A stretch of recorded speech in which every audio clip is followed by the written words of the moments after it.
So, what really happens when you hit $250,000? Most people think nothing changes, but they're wrong. Everything changes. I'm Maggiulli, and today we're breaking down what life looks like when money finally starts working for you.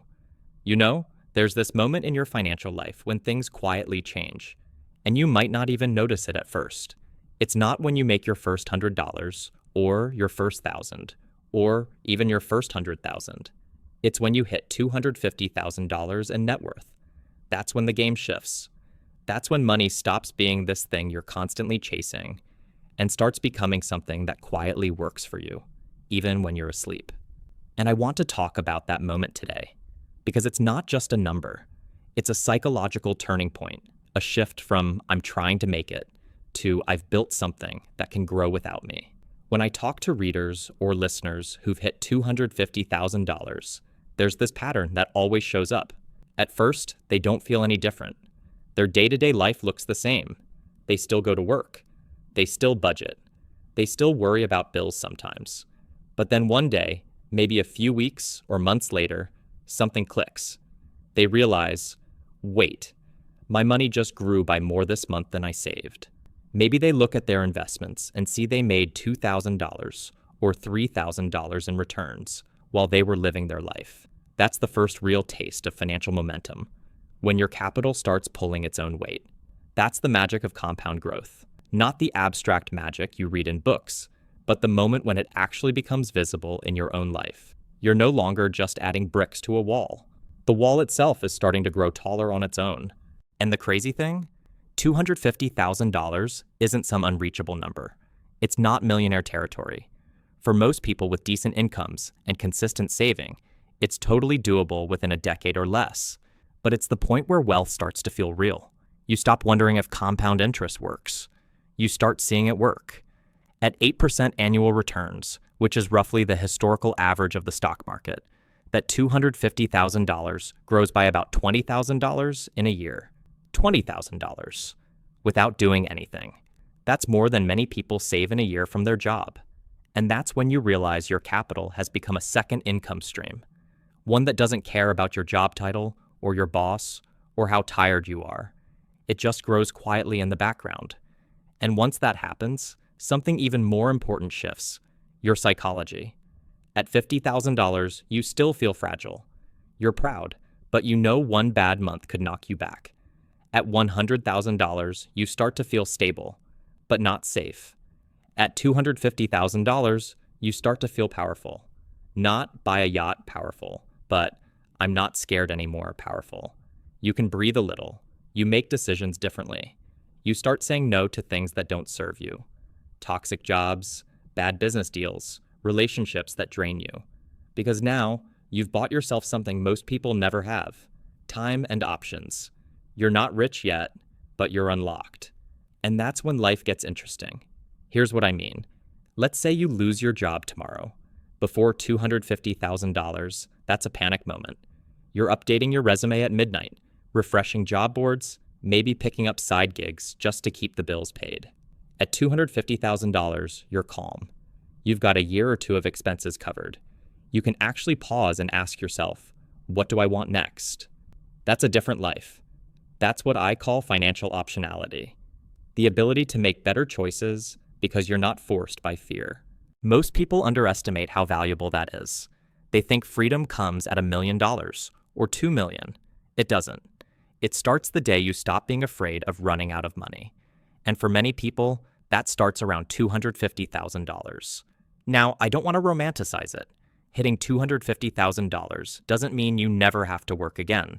It doesn't mean you're financially independent, but it's the first major point where the system you've built, the habits, the investments, the mindset, starts to work automatically. You've gone from pushing a boulder uphill to letting gravity take over. Every month, your savings add up faster. Every dollar you invest has a measurable impact. Every raise at work accelerates the journey exponentially.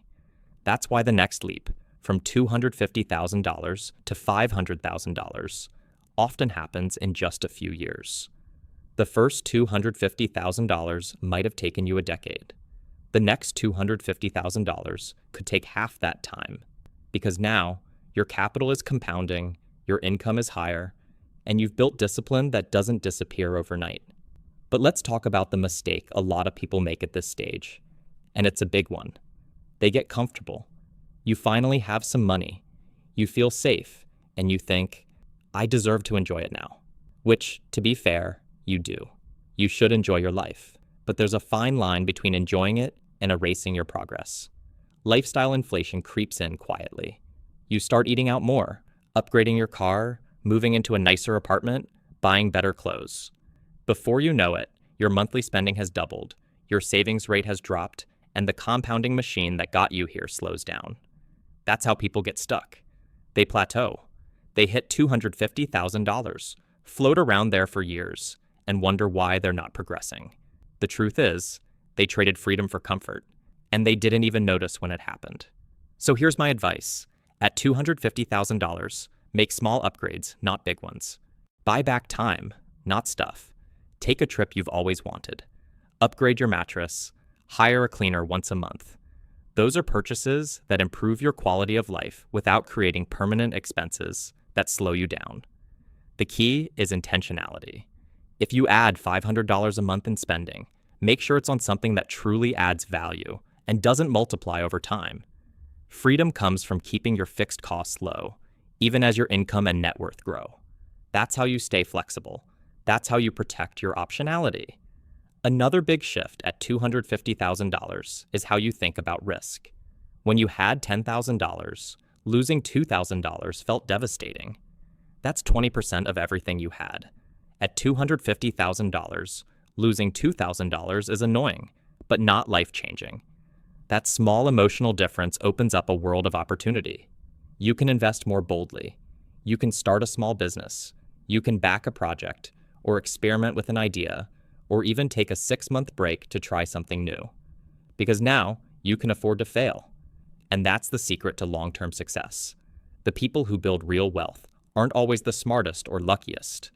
They're the ones who can survive small failures without quitting. $250,000 gives you that buffer. It's financial armor. And once you have armor, you can play offense. Another thing that changes, and this one's subtle, is your relationship with time. When you're broke, time feels expensive.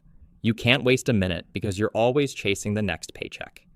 At $250,000, time starts to feel abundant again. You start thinking longer term. You're not obsessing over next month's bills. You're thinking in years, maybe even decades. You start planning, not reacting. You stop asking, how do I make more money now? And start asking, how do I build something that lasts? That's when your whole relationship with money matures. It stops being emotional. It becomes strategic. You stop checking your portfolio every day. You stop panicking when the market drops. You start trusting the process because you've seen it work. One of the coolest parts of this stage is that you finally feel like you can give back. Maybe you help a sibling with tuition. Maybe you donate more to causes you care about. Maybe you just tip generously because you can. It's not about showing off. It's about realizing that money is no longer scarce. That small act of generosity reinforces something powerful. You're operating from abundance, not fear. And that mindset will carry you through the next stages faster than any spreadsheet or calculator ever could. Now, if you're listening to this and you're nowhere near $250,000, that's okay. Don't tune out, because what I want you to take away is what's waiting for you there.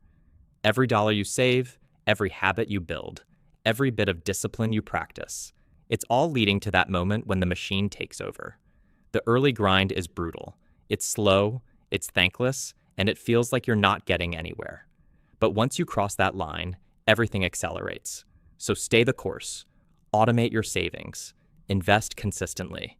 Avoid the noise. Your future self will thank you. And if you're already there, if you've hit that $250,000 milestone, first, congrats. You've done something only about 10 to 15% of households ever do. That's huge. Now your job is simple. 1, don't lose focus. 2, don't let lifestyle creep in. 3, keep your systems running automatically. You don't need to overcomplicate it. You don't need exotic investments or perfect timing.